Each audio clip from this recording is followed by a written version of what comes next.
ದೋಸ್ತ ಯಾವೂರ ಶ್ರೀನಿವಾಸ ಅಡಿಗಣ ಸರಡಗಿ ದೋಸ್ತ ಸರಡಗಿಲಿಂದ ಬಂದಾನ ಒಂದು ಓಪೋ F17 Pro ಇತ್ತು F17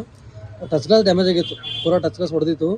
ಗ್ಲಾಸ್ನೇ ಚೇಂಜ್ ಮಾಡಿಕೊಟ್ಟಿನಿ ಖಾಲಿ ಟಚ್ ಗ್ಲಾಸ್ನೇ ಚೇಂಜ್ ಮಾಡಿ ಡಿಸ್ಪ್ಲೇ ಹಾಕಿಲ್ಲ ಇದಕ್ಕೆ ದೋಸ್ತ ಹೆಂಗಾಗ್ಯದ ಮಸ್ತ್ ಆಗ್ಯದ ಸರಿಯಾಗ್ಯದ ಸರ್ವಿಸ್ ಸೆಂಟರ್ 5 ಸಾವಿರ ಅಣ್ಣವ್ರು ಇಲ್ಲಿ 15 ರೂಪಾಯಿ ಮಾಡ್ಕೊಟ್ರೆ ಬರ್ರಿ ಸರ್ವಿಸ್ ಎಲ್ಲ ಚಲೋ ಅದ ಎಲ್ಲರೂ ಬರ್ರಿ ರೈಟ್ ದೋಸ್ತ ಇನ್ಸ್ಟಾಗ್ರಾಮ್ ನೋಡ್ಕೊಂಡ್ ಬರ್ರಿ ಏನಂತ ಹೇಳ್ತಿ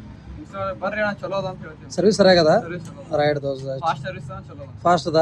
ರೇಟ್ ಹೆಂಗದ ಅಲ್ಲಿ ರೇಟ್ ರೀಸನೇಬಲ್ ಅದ ರೀಸನಬಲ್ ಅದ rate right quality best quality ಸರಿಯಾಗದ ಡಿಸ್ಪ್ಲೇ ಕ್ವಾಲಿಟಿ ಎಲ್ಲ ಸರಿಯಾಗದ ಚಲೋ ಅದ ಸೇಮ್ ಒರಿಜಿನಲ್ ಅಪ್ಲೈ ಮೊದ್ಲಿನ ಹೆಂಗ ಸೇಮ್ ಇತ್ತು ಹಂಗೆ ಒರಿಜಿನಲ್ ಅಪ್ಲೈ ಅನ್ನದ ರೈಟ್ ದೋಸ್ತ ರೈಟ್ ನಮ್ಮ ಇನ್ಸ್ಟಾಗ್ರಾಮ್ ಪೇಜ್ ಫಾಲೋ ಮಾಡಿದ್ನಿ ಮಾಡಿದ್ದಿ ರೈಟ್ ದೋಸ್ತ ನಮ್ಮ ಕಡೆ ಗಿಫ್ಟ್ ಇದು ಥ್ಯಾಂಕ್ ಯು ನಿಂಬಲ್ಲಿ ಇದೇ ಥರ ಏನಾರ ಟಚ್ ಗ್ಲಾಸ್ ಡ್ಯಾಮೇಜ್ ಆಗಿವಪ್ಪ ಅಂದ್ರೆ ನಮ್ಮ ಶಾಪಿಗೆ ಬಂದು ವಿಸಿಟ್ ಮಾಡಿರಿ ನಾವು ಭಾಳ ಕಮ್ಮಿ ರೇಟ್ನಾಗ ಗ್ಲಾಸ್ ಚೇಂಜ್ ಮಾಡಿ ಕೊಡ್ತೇವೆ ಟಚ್ ಗ್ಲಾಸ್ ಒಳಗಿನ ಡಿಸ್ಪ್ಲೇ ಓಕೆ ಇರಬೇಕು ಮ್ಯಾಗಿನ ಗ್ಲಾಸ್ ಡ್ಯಾಮೇಜ್ ಆಗಿರಬೇಕು ಜಸ್ಟ್ ಗ್ಲಾಸ್ನ ಚೇಂಜ್ ಮಾಡ್ಕೊಡ್ತೇವೆ ಭಾಳ ಕಮ್ಮಿ ರೇಟ್ನಾಗ